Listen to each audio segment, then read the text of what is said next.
లక్ష్మీం తనోతు నితరాం ఇతరానపేక్షం అంఘ్రిద్వయం నిగమశాఖిశిఖా ప్రవాళం హైరంబమంబురుహడంబరచౌర్య నిఘ్నం విఘ్నాద్రిభేద శతధారధురంధరం నః. శ్రీ విఘ్నేశ్వరుడికి మహాసరస్వతి పాదపద్మములకు నమస్కరించి మన దేశ భారత మాత పాదపద్మాలకు నమస్కరించి ఈ మహాహారతి భారత మాత మహాహారతి కార్యక్రమంలో పాల్గొంటున్నటువంటి మహనీయులు అందరికీ కూడా ఈ గణతంత్ర దినోత్సవ సందర్భముగా 76వ గణతంత్ర దినోత్సవ సందర్భంగా అందరికీ శుభాకాంక్షలు ఆశీర్వచనాలు అందజేస్తూ, భారతదేశము ప్రపంచంలోనే ఒక విశిష్టతను ఒక గురుతరమైనటువంటి సంస్కారమును సంపాదించుకున్నటువంటి దేశము. భారతదేశము జ్ఞాన ప్రధానమైనటువంటి దేశము, దేవతా ప్రధానమైనటువంటి దేశము. ఇక్కడ పుట్ట దేవుడు, ఇక్కడ చెట్టు దేవుడు, ఇక్కడ నది దేవుడు, ఇక్కడ పర్వతము దేవుడు. ప్రపంచములో ఎక్కడ ప్రతి మనిషి దేవతా స్వరూపమైనటువంటి దేశము భారతదేశం. ప్రపంచంలో ఎక్కడ మనిషిని దేవుడిగా ఎవరూ గుర్తించరు. దేహో దేవాలయ ప్రోక్త జీవో దేవ సనాతన త్యజేత్ అజ్ఞాన నిర్మాల్యం సోహంభావేన పూజయేత్ అన్నాడు. ఓరి మానవుడా, మహానుభావ, నీ దేహమే దేవాలయము అన్నాడు.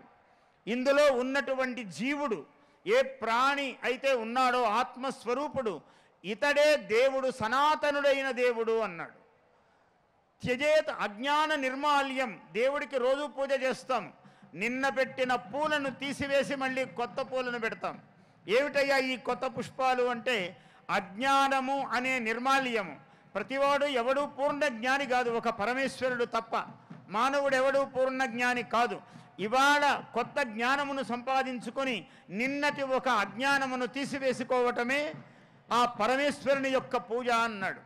ఇంత గొప్ప ప్రపంచానికి సంస్కారమును ప్రసాదించేటువంటి దేశం భారతదేశం. ఇటువంటి దేశములో పుట్టటమే పుణ్యము, ఇక్కడ పాపానికి తావు లేదు.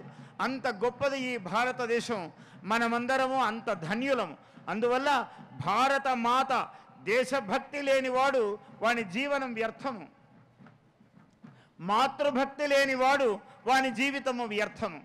మాతృభక్తి దేశభక్తి ఉన్నటువంటి వాని జీవితము ఒక పరిమళాన్వితమైనటువంటి ఒక భవ్యమైనటువంటి పుష్పము వలె వాని జీవితం ఎప్పుడూ విరాజిల్లుతూ ఉంటుంది. అందువల్ల భారతదేశం యొక్క గొప్పతనమే ప్రతి ప్రాణిలోనూ ప్రతి పనిలోనూ మనము ముగ్గు వేస్తే ఒక పండుగ, అక్కడ ఒక దేవతారాధన ఉన్నది. మనము ఒక ఇల్లు అలికితే ఒక పండుగ, అక్కడ ఒక దేవతారాధన ఉన్నది. మానవుడు నిత్యము లేస్తే స్నానము చేస్తే ఒక పుణ్యము, దానము చేస్తే ఒక పుణ్యము, ఒక అతిథి వస్తే పుణ్యము, ఒక అతిథిని గౌరవిస్తే పుణ్యము.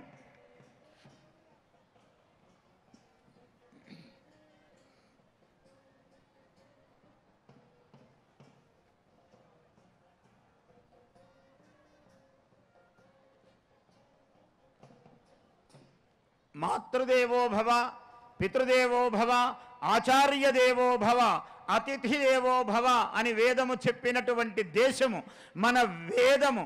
ఈ దేశంలో వేదము భారతదేశము. ఇక్కడ ఒక సామ్యవాదము భారతదేశము. ఇక్కడ ఒక నాట్యము భారతదేశము. ఇక్కడ ఒక సంగీతము భారతదేశము, ఒక కవిత్వము భారతదేశము. అందువల్ల సర్వ కళా సమాహారముగా సర్వ సంస్కార పూర్ణముగా ఉన్నది మన భారతదేశము. ఇటువంటి దేశములో మనము జన్మించి ఇటువంటి దేశములో మనము జీవన విధానాన్ని సంస్కారవంతంగా కొనసాగిస్తూ ఈ దేశంలో మనం గౌరవింపబడుతున్నాము అంటే ఇది ప్రపంచానికే ఒక మార్గము చూపేటువంటి దేశము ఈ భారతదేశం.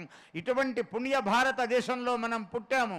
ఇక్కడ ప్రతి అణువు భగవన్మయమై విరాజిల్లుతూ ఉన్నది మన దేశము.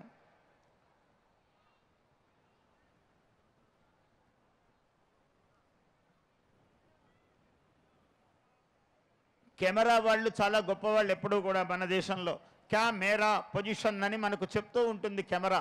మనం ఎలా ఉన్నామో లోకానికి చూపించే వాళ్ళే కెమెరా వాళ్ళు. అందువల్ల వాళ్ళ యొక్క ఈ సాహచర్యం మనకు ఎప్పుడూ అవసరమే. అందువల్ల ఎవరికైనా వాళ్ళు ఎలా నిలబడ్డా తప్పు కాదు. కారణం ఏమంటే వాళ్ళు మనల్ని లోకానికి చూపించేవాళ్ళు కాబట్టి, మనల్ని లోకానికి చూపించడం చాలా అవసరము కాబట్టి వాళ్లను కొంచెం సహకరించమని కోరుతున్నాను.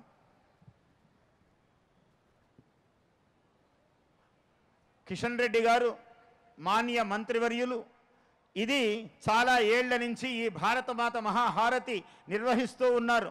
నాకు చాలా ప్రియ శిష్యులు ఆయన. ఒక అద్భుతమైన ఇది రాయాలి గురువుగారు ఈ భారతమాత హారతి గురించి అన్నారు. చాలా అమ్మవారు అద్భుతంగా పలికించి ఒకటి రాశాను. మళ్ళీ ఇది కాదు ఇంకా గొప్పగా రాయాలి గురువుగారు అన్నాడు. మళ్ళీ ఒకటి రాశాను. ఇప్పుడు అదే జరుగుతూ ఉంది భారతమాత హారతి. ఆయనకున్నటువంటి వీటి మీద ఉన్నటువంటి శ్రద్ధ అంత గొప్పది. ఇవాళ ఈ భారత గణతంత్ర దినోత్సవ ఈ సాయంకాల భారత మాతా హారతి ఈ కార్యక్రమానికి గవర్నర్ గారు మన రాజ్యపాలకులు राज्यपाल विष्णुदेव वर्मा जी को मैं आशीर्वाद देता हूँ. ఆయనకు నేను ఆయురారోగ్య ఐశ్వర్య సిద్ధిరస్తు అని అవధాన సరస్వతి పీఠ దేవత అనుగ్రహించుగాక అని వారిని నేను ఆశీర్వదిస్తూ ఉన్నాను. కిషన్ రెడ్డి గారు ఇంకా ఇటువంటి కార్యక్రమాలు చాలా అత్యంత ప్రముఖులైన వాళ్ళందరూ ఇందులో పాల్గొంటున్నారు. ఎంత గొప్పగా ఈ కార్యక్రమాన్ని ఏర్పాటు చేశారంటే ఒక జానపద గీతము మొదలుకొని జానపద నృత్యము మొదలుకొని ఒక సంప్రదాయ సుస్వర కర్ణాటక సంగీత నృత్యము వరకు భరతనాట్యము వరకు ఈ కార్యక్రమాన్ని రూపొందిద్దారు. ఎవరికి ఆదేశించారో ఎవరికి సూచించారో కిషన్ రెడ్డి గారి మెప్పు పొందటము కూడా సులభమేం కాదు. ఎంత బాగా ఉన్నాయంటే ఈ కార్యక్రమాలు నేను మొదటి నుంచి లీనమై అనుభవిస్తున్నాను అక్కడ కూర్చుని. ప్రతి పదము ప్రతి కార్యక్రమము పిల్లలు అనేక పాఠశాలల నుంచి వచ్చారు. మనము తెలుగు మన భాషను సంరక్షించుకోవాలి. నేను అధికార భాషా సంఘం అధ్యక్షుడిగా ఉన్నప్పుడు ఆంగ్ల పదము రాకుండా 5 నిమిషాలు మాట్లాడు అని పెట్టాను. ఇప్పుడు 1 నిమిషము కూడా మాట్లాడే పరిస్థితి మనము పోగొట్టుకుంటూ ఉన్నాము.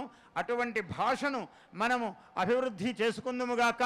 మన సంప్రదాయాన్ని సంస్కారమును మన పండుగలను మన దేశభక్తిని మనము పెంపొందించుకుందుముగాక. అందరికీ ఆశీర్వచనము పలుకుతూ జయోస్తు పలుకుతూ నేను సెలవు తీసుకుంటున్నాను. అందరికీ ఆశీర్వచనము. తర్వాత కార్యక్రమం నడపవలసిందిగా కోరుతున్నాను కార్యకర్తల్ని.